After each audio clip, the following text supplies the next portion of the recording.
In the name of the Father, of the Son, of the Holy Spirit. Christos Anesti. Christ is risen. Only have a half a day left.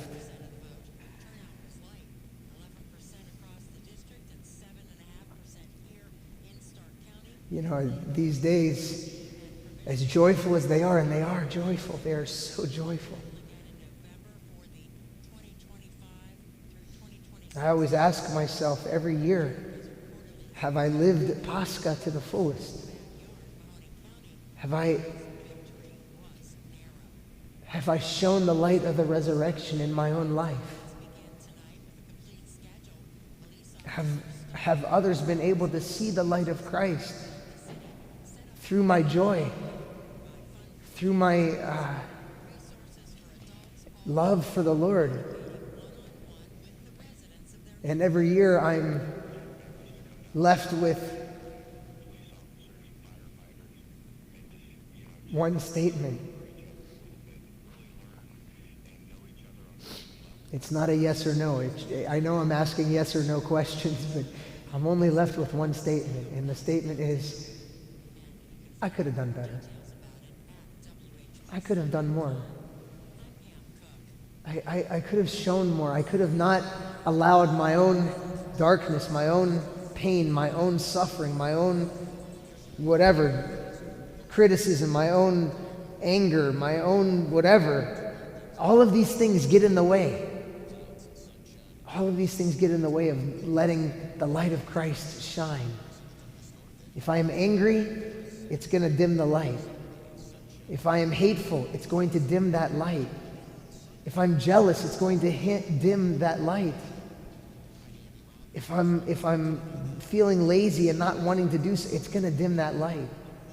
And we all, myself first, have these moments that, you know,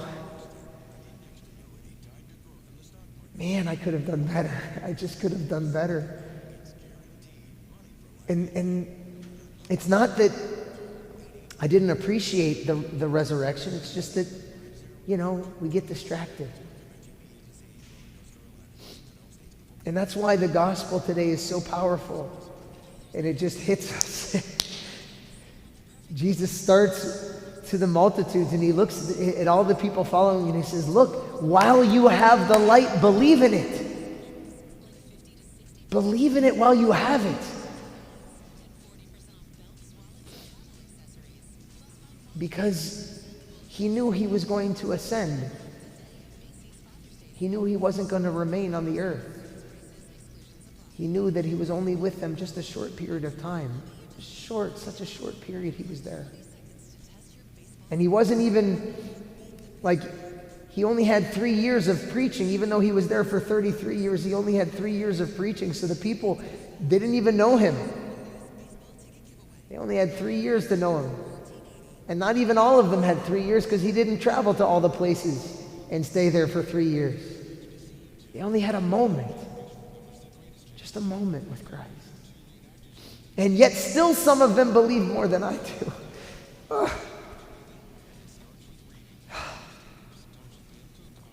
Still some of them, they only heard him once. And they believe in him more than I do. And I've had him my whole life. I've had him my whole life. And I don't always shine. So, when we have these moments like this, where we have the Apodosis, and forgive me for not doing these services the way I should as a good priest in previous years here, but, you know, moving forward, it's here. It's going to be here this day.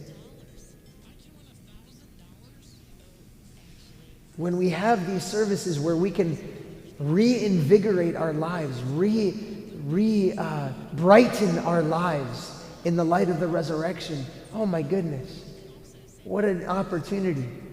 What an opportunity for us to kind of say, hey, wait, there's something bigger happening here than, you know, this little trouble of the day or this little trial of the day or this little moment of whatever is happening. There's something way bigger that's going on here. Way bigger. And it's up to us. This is what you heard in the epistle. And when Deacon Michael was reading the epistle, he was talking about how Paul was coming to this area and people only knew of the baptism of John. They didn't understand that Jesus baptized. They didn't understand the coming of the Holy Spirit. They didn't understand any of this stuff. They only knew John's baptism. And that was enough for them. They believed in God and even believed in Jesus Christ because of this. But Paul's preaching brought with him others. You know, and of course we are reminded who Paul was. Paul wasn't always an apostle. He was the darkest of the dark, right? He'd be the first one to admit this. I was killing Christians. I was holding garments so others could kill Christians. I was pleased with the death of these people that believed that Jesus Christ was the Messiah. I wanted more of them to die, Paul would have said. And he did say. How much darkness was he filled with? And yet, how much did Christ, through his converting of Paul, overcome that darkness with such bright light? He became so bright that wherever he went, he shined. And this is what we have to become. We have to become bright. We have to let the resurrection shine. And I realize it's you know, the light is going down in some sense, you know, during this festal period, but the light never really goes away. Only if we let it. And we just have to continue to allow that illumination shine within our hearts, right? This is what we just said. This is the prayer that we say right before the gospel. Shine in our hearts, loving Master, the pure light of your divine knowledge. Open the eyes of our minds that we may comprehend. We are asking him to shine within us the knowledge of his gospel, of his crucifixion and resurrection.